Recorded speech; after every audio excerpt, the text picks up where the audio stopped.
Ben non, il n'y a pas de quiz. Mais Jean-François vous donne quand même les réponses à vos questions. Très heureux de recevoir notre prochain invité. Hier avait lieu la première du film Nos belles-sœurs. René Richard-Cyr, que vous connaissez comme comédien, dramaturge, animateur, metteur en scène, réalisateur aussi, mais que moi j'ai connu. Et ça m'a rappelé ça l'autre jour lorsqu'il parlait des séries nostalgie que les gens écoutent présentement, dont Poivre et sel. Moi, je l'ai connu dans Poivre et sel quand j'étais jeune, puis je le trouvais donc drôle. C'était un de mes personnages préférés.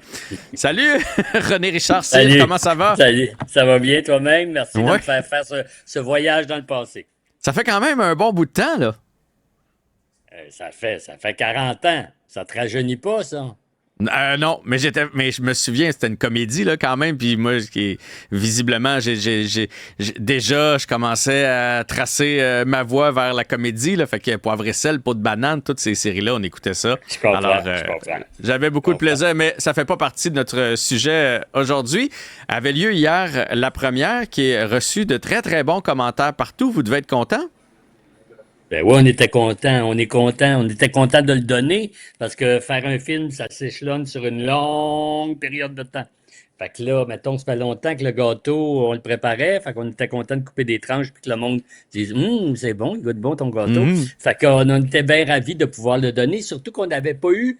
On avait eu quelques visionnements avec des propriétaires de salles, mais on n'avait pas eu de visionnement test. Là, tu comprends ça avec 100 personnes dans une salle. Alors là, mettons que je sais pas combien qui sont, 2500, je sais pas quoi, du Théâtre Maisonneuve hier, ben là, on était content des réactions. Et moi, j'étais content, Tremblay était content, Daniel Bélanger était content, les actrices étaient contentes. Là, on est aujourd'hui à Gatineau, on se promène à travers le Québec, on s'en va à Sherbrooke, à Chicoutimi, à Québec, à Saint-Jérôme, puis on passe une semaine à faire des premières. Ben, c'est bon, je suis certain que ça va être très populaire comme film cet été. Donc, tu l'as dit, film de Michel Tremblay, c'est un des classiques. Ça date de 1960. Bien, évidemment, à la base, c'était pas un film, c'était une pièce de théâtre. Comment on amène un sujet, des personnages, une situation de 1960 à aujourd'hui? Comment on fait pour transposer ça comme réalisateur et faire en sorte que ça accroche autant le public de l'époque? T'sais, moi, j'ai lu ça là, quand je faisais du théâtre, Les belles-sœurs de Michel Tremblay, donc je m'attends à voir des choses. Mais mettons que j'y vais avec ma fille, elle connaît pas ça du tout. Fait qu'elle va vouloir avoir une histoire à elle, pas juste voir un film d'époque. Fait que comment on marie ces deux situations-là, ces deux époques différentes? Ben là, premièrement, je vais te dire que si tu penses aller voir la pièce que tu avais vue ou que tu avais lue quand tu étais jeune, c'est pas tout à fait ça. C'est-à-dire qu'il y a une adaptation qui a été faite pour le cinéma. Il y avait bien des personnages, il a fallu réduire ça. Les thèmes qui sont là, sont pas hier, sont aujourd'hui, sont demain. C'est pas d'actualité, c'est d'éternité, cette affaire-là. Une mère qui a peur de savoir comment sa fille va revirer. Une femme un peu plus âgée qui n'a pas encore trouvé l'amour dans sa vie. Une femme qui est un peu sous le joug des abus sexuels de son mari, une jeune fille qui tombe enceinte, qui ne sait pas si elle va se faire avorter. C'est pas hier, ça. C'est pas 1968, ça. C'est pas pour rien que l'œuvre de Michel Tremblay continue à perdurer. Fait que donc, c'est de prendre cette œuvre-là, de rentrer dans l'intimité de ces femmes-là. Il y a des personnages qui ont 17 ans, il y en a qui ont 80, le prisme est large. On peut se reconnaître dans toutes ces femmes-là. L'humour est encore aussi puissant qu'il l'était à l'époque, sinon plus, parce qu'on a eu le recul qui nous fait des années 60. C'est en 68 que les belles-sœurs sont apparues. Puis après ça, je te dirais, on reconnaît ces femmes-là, même si c'est pas... Hier, il y avait une jeune haïtienne qui me dit, c'est pas ma culture, mais c'est ma mère, c'est ma grand-mère, c'est ma tante, c'est ma cousine, c'est la même maudite affaire. Ma culture haïtienne, c'est votre culture québécoise, c'est comme... Il y a pas... C'est pour ça que je me dis, cette œuvre-là, elle est forte. L'humour est encore très présent. Le drame est là aussi. On est ému. On les aime, ces femmes-là. L'histoire, une femme gagne 1 million de timbres-primes. C'est un peu toi qui ramasse tes points Air Miles, là, ça. Puis qui en gagnerait 1 million, sauf que là, il fallait qu'elle les colle dans des livrets. Fait qu'elle amène ses sœurs, ses belles-sœurs pour venir la coller avec elle. Sauf qu'elle va un petit peu... comment je peux pas se prendre pour un autre, mais faire flamboyer son bonheur, ce qui fait que les femmes vont devenir un peu jalouses. Puis je te dirai pas la suite si tu ne connais pas.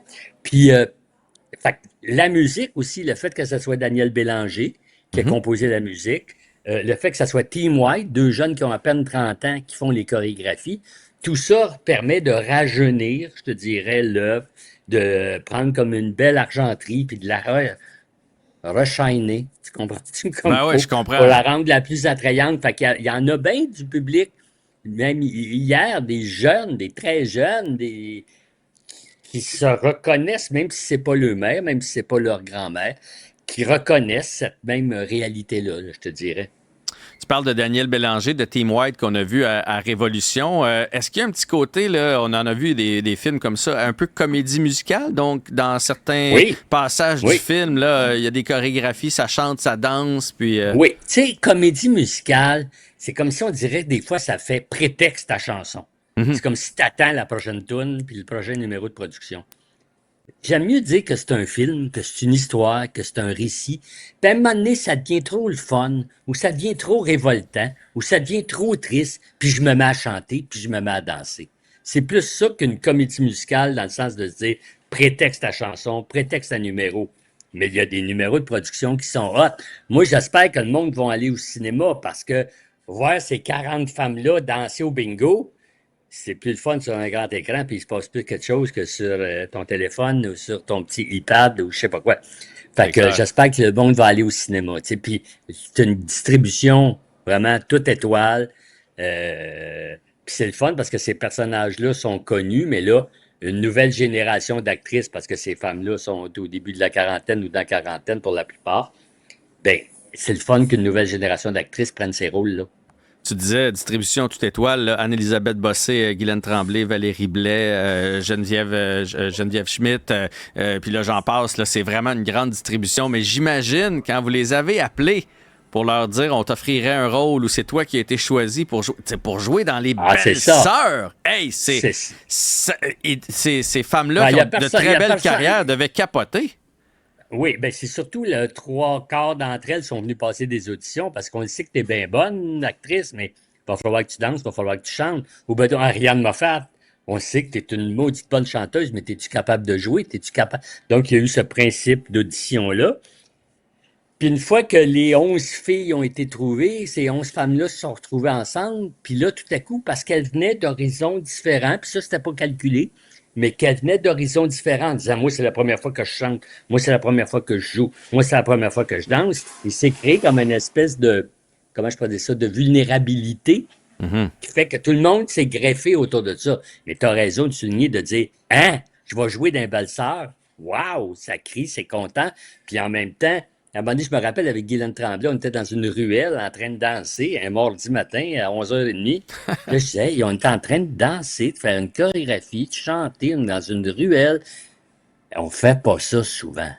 Fait que ça, c'est le fun de pouvoir se dire que le cinéma nous a permis de se rendre là, tout en respectant la vérité, le fun, la combativité de ces femmes-là qui ont des vies pas faciles, mais qui se relèvent à tous les matins puis qui travaillent. René Richard, tu as fait plusieurs mises en scène, de grandes mises en scène, entre autres pour le cirque, mais est-ce que réalisation cinéma, c'est ton premier projet ou encore ton plus gros projet? Je sais pas si c'est le plus gros, mais c'était la première fois que je faisais ça. Mais c'est comme si tu te dis, veux-tu faire un film avec les Belles-Sœurs? Non. Ben oui, c'est ça que tu dis. Tu dis pas non, t'as peur, tu vas faire de l'insomnie, tu sais pas à ta minute. On va travailler. La première version du scénario date de mai 2019. Fait que ça fait 5 ans. Fait que j'ai eu le temps de leur travailler, de me laver les yeux, les oreilles par rapport à la pièce, puis refaire une nouvelle œuvre, rechanger, comment présenter ça, comment rentrer. Tu sais, la pièce, il passe 2 heures d'une cuisine. Là, on va y aller à l'église, on va y aller au bar, on va y aller au bingo, on va y aller partout. On va rentrer dans chacune des maisons des femmes. Le cinéma permettait de voyager, si tu veux. Ben oui. J'ai dit oui parce que je pouvais pas dire non. Mais non, ça se refuse pas. Donc, on t'a approché. On avait déjà l'idée de faire le film, puis on est venu te chercher. Oui, c'est Denise Robert, la productrice du film, qui m'a dit un jour, veux-tu faire un film avec les Belles-Sœurs? Hein? Veux-tu faire un film avec les Belles-Sœurs? Ben oui. Oui. Ben oui. Est-ce que... J'ai peur, mais oui. Ben moi, je pense que c'est un bon sentiment, la peur. Ça nous pousse à nous dépasser. Moteur, quand on devient confortable, puis qu'on fait ouais, moi, de faire ça, moi. Puis je sais qu'il y en a des fois qui n'aiment pas entendre ça, dire attends un peu, je veux juste être sûr que je suis capable, juste être sûr que ça se fait. Mais moi, je crois beaucoup en ça. Mais moi aussi, puis je te dirais, quelque part, quand un projet arrive puis que je sais comment je vais le faire, ben, j'ai déjà moins envie de le faire. C'est comme si je l'avais fait. Ouais. Quand ça vient nous chercher en dedans, c'est le fun. Est-ce que tu sais, as beaucoup dirigé des acteurs, des mises en scène sur scène? Donc là, on joue plus gros parce qu'il y a 2000 personnes dans la salle. Tout ça. Là, tu devais diriger des acteurs pour le cinéma, donc rapetisser pour tout ça. Est-ce que tu as trouvé ça difficile comme défi de diriger des acteurs, mais pour un écran? Ben non, parce que j'ai l'écran tout de suite. C'est-à-dire que je tourne, puis je le vois là, tout de suite. Je ne vois pas le produit fini parce qu'il n'y a pas de montage. C'est-à-dire le montage n'est pas fait. Mais je ne suis pas en train de rien voir. Puis tu sais, je pense que c'est correct. J'ai déjà un témoin, j'ai déjà quelque chose pour me... Mais je pense, entre toi et moi, que bien sûr, la scène demande un élargissement, demande que ta voix, que ton charisme soit plus large.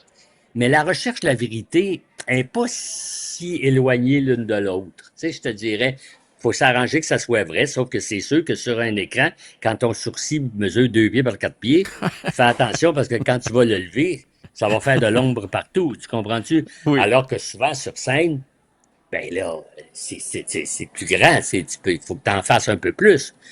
Mais je pense que c'est le cœur qui parle quand même, là, tu sais.